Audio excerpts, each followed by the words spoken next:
The title for today's devotional is really simple. It's a simple question. Do you see it now?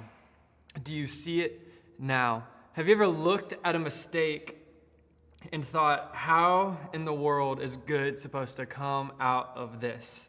Right? If what Scripture says to be true, how in the world is good supposed to come from this? I remember I was playing basketball in college, and we were playing a team, and I remember I was probably 1 for 10 from the field towards the end of the game. And so the other team was not really respecting my shot. And we were down by 2 with probably 3 seconds left. We called a timeout. We had the ball at half court. And my coach in the huddle looked at me and was like, "Trey, you are going to take the shot." Now, just a little preface, not to just completely brag on myself or dog on myself because I had a horrible game, but I was one of the best shooters on the team. And in practice, when we do the scrimmages, I was the guy that was going to hit the shot at the end, blah, blah, blah. So he's like, "I know you're 1 for 10, but I'm still going to give you this shot." Now, because I had gone 1 for 10 and the other team had not played us before, they thought I was a sorry shooter. They were not going to tightly guard me. So I was able to break free and get almost a wide open shot and hit it at the end before the buzzer went off. You say, "Trey, what is the point of this story?" I think right now in culture, we can look a lot at what is going wrong right now. And that game, I had not planned for all of this wrong to happen. I didn't plan to go 1 for 10 so I can get an open shot at the end. That was not my plan at the beginning. I didn't look at coach and be like, "Hey, I'm going to be terrible this game so that way I can win the game for us later." And I think we can look at culture and we can say there's a lot of wrong going on in the world. There's a lot of panic. There's a lot of anxiousness. There's a lot of hurt. And we can think, why is this happening? What in the world is going on? I was reading Romans the other day. In Romans 8:28, one of the most common verses in all of Scripture, Romans 8:28. And to give you some context of this verse, the Apostle Paul is writing to this church, and he's going, "Hey, listen, you guys are struggling, all right? You guys are struggling because you don't know whether you should go back to the way things used to be before Jesus came and entered everything, or if we need to move forward with this new filter, with this new belief. Because this way, man, that is the old way and that is the wrong way. That is not the way that God intends for things to be right now. And in fact, there is a new way, and I need you to see it. I need you to see this new way of thinking, this new way of living, this new way of believing." And here's what it says in Romans 8:28. He's looking at them and he says, "And we know that in all things God works for the good of those who love him, who have been called according to his purpose." We know that all things work together for good. Here's my belief that God does not orchestrate evil, but he takes the evil that happens, whether it be man-caused or whether it be just a result of Satan and his followers. God takes all that is evil, and he, in his great power, redeems all things for good. He takes all that is evil and redeems all things for his good. You say, "Trey, how can you be sure?" Number one, Romans teaches us that. But then again, you look at the life of Jesus. Everywhere he went, he challenged the social norm. He challenged everything that was happening around him. He didn't walk into a situation and allow people to stay the same. He changed things. He changed everything. And if that's the same Jesus that was then, what's to say that Jesus is different now? Hebrews 13:8. It says that Jesus is the same yesterday, today, and forevermore. He challenges the normal that we can become comfortable in order to move us to challenge the evil that is in this world and redeem it and push it towards a greater good. And so what if he's doing that today? What if God is taking all this wrong and is turning it for good? You say, "Trey, how is that even possible?" I look at everything that's going on right now. We didn't plan for there to be a pandemic. We didn't plan for there to be this civil unrest, but there is. And I think we talked about 2020 being a year of vision. We declared it, we said it, we're like, man, I think 2020, God's going to show us some new things that we have not seen before. And I think God is saying, do you see it now? Do you see it now, my children, my people, my followers, my disciples? Do you see it now? Sure, what's the good that can come out of this pandemic? I think a way of looking at this pandemic, yes, it's terrible. Yes, there are some things that happen that we hurt and we ache for. Our hearts hurt. But I think the good that can come out of this is, I think we were at a pace of life, and I'm sure a lot of you can agree, that was just, it was not able to be kept up with. We were at a pace of life that was not sustainable. We were at a pace of life that I think was draining everybody. And this pandemic shut everything down. We had to stay home. We had to rest. And if you used that time to seek after God, you came out of it with your spirit filled with hopefully you closer to your families or those that you live with and hang out with. I think God used that and can turn it for good to say, hey, rest during this time. Society was at a pace that was not sustainable. I'm gonna make you stop. I'm gonna make you stop and rest in me, and I'm gonna make you rest physically, spiritually, mentally, and emotionally. I think about the tragedy of George Floyd, and man, my heart breaks for that, and it hurts for that. But Trey, what is the good that can come out of that? Man, it is a absolute tragedy what happened, but I think that God is allowing us to see that there is a lot of systematic racism and injustice all over our world. And you say, well, how is that? How can God take that bad and turn it for good? Man, do you see it?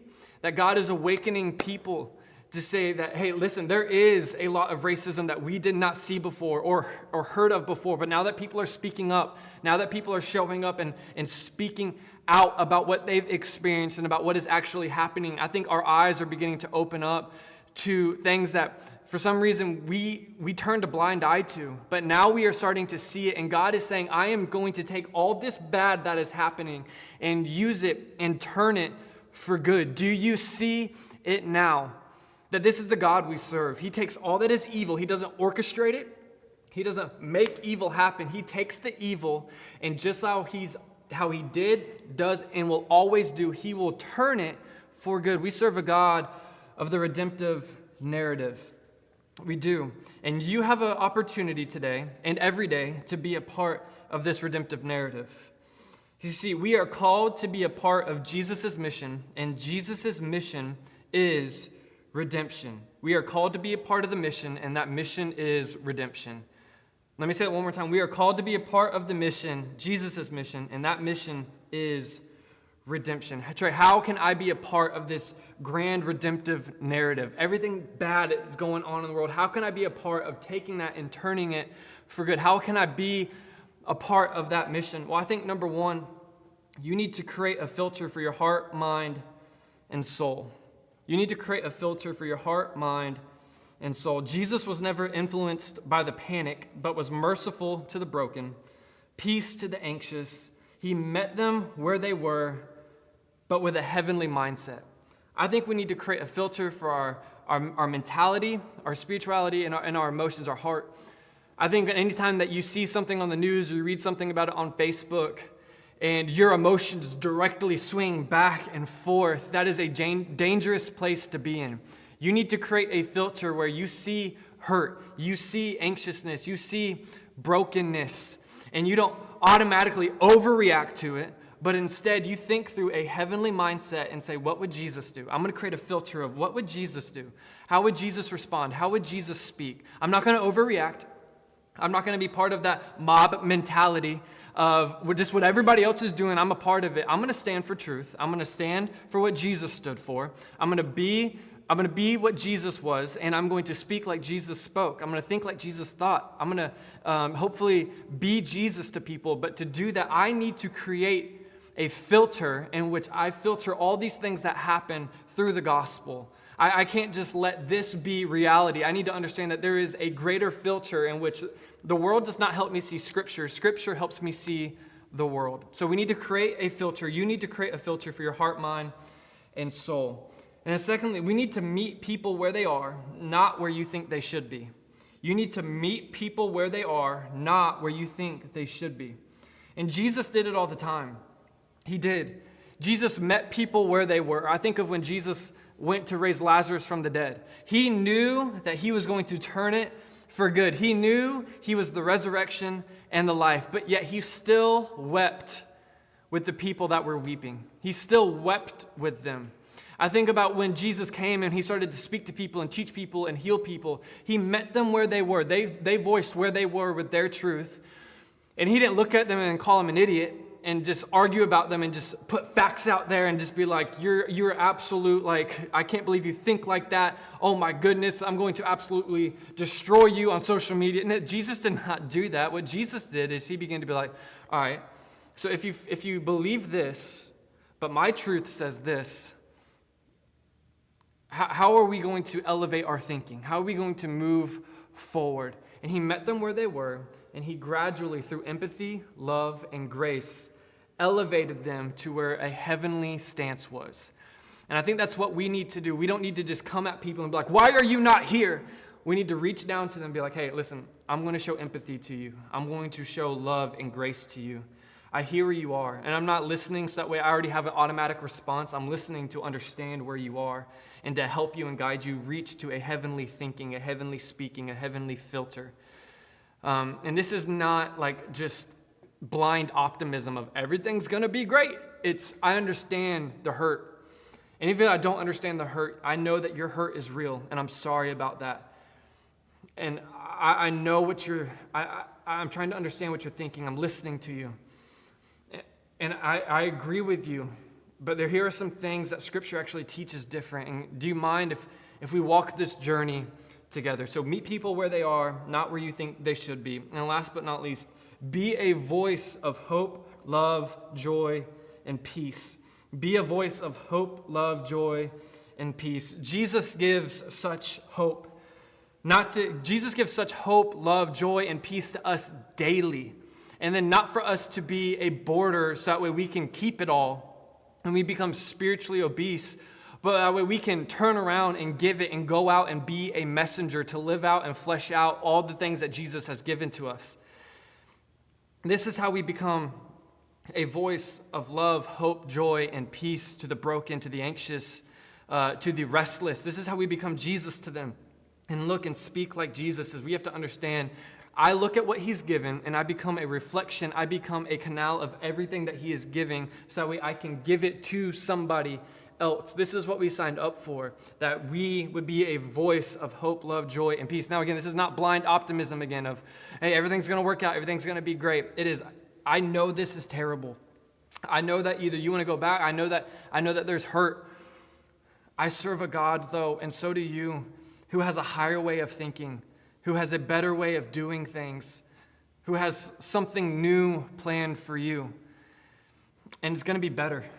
And it may not be an immediate physical better, but it can be a spiritual, a healthy soul, a heavenly filter better where all of this can look terrible. But there is a hope. There is a greater hope. Do you see it now? And I feel like that's what God is trying to teach us during the season of, do you see that I'm trying to do something new? I think of Isaiah 43:19, again, another staple verse in our faith. It says, see, I am doing a new thing. Now it springs up. Do you not perceive it? I'm making a way in the wilderness and streams in the wasteland. I cannot promise you wealth. I cannot promise you prosperity. I cannot promise you a better home life. I cannot promise you any of that. But what I can guarantee you, if you will follow Jesus, if you will open your eyes to see what God is doing, your soul will become healthier. Your mentality will become clearer, and your emotions will become just all around more stable and structured around the gospel of Jesus. I urge you and beg you to open your eyes. Ask God to open your eyes to see what he is doing today. We know for a fact, beyond a shadow of a doubt, that God takes bad things and he turns them for good. Let us rest in that hope. Do you actually see it? If you do not, I pray that you would pray that God would reveal your eyes to Scripture and that he would reveal your eyes to reality, to people, to society, and to culture. There's a lot of bad going on. I used to hear people say, this world's going to hell in a handbasket. And they used to say it as a joke, but I remember as a kid thinking, well, what's the hope then? If we're all going to go to hell in a handbasket, then what's the hope? You know, you can say it as a joke, but I want you to understand that there is actually a hope, and his name is Jesus. And there is a heavenly thinking that doesn't disregard the hurt, but it takes the hurt and it elevates it to a different filter of thinking of God's going to turn this for good. I don't know how and I don't know when, but I know that he will. God, open our eyes that we may see all that you're doing, and we get to be a part of it, and I'm thankful for that God will allow us so that we can be a part of it. Create a filter, meet people where they are, and be a voice of hope. We are able, and God calls us to be a part of his mission, and his mission is redemption. I pray that you see it, and if you don't, I pray that you would pray that you would see it. We love you. We're praying for you here at Trinity. I hope this devotional blessed you this morning. Do you see all that God is doing in the middle of all of this? I love you, and I'm praying for you. Thank you.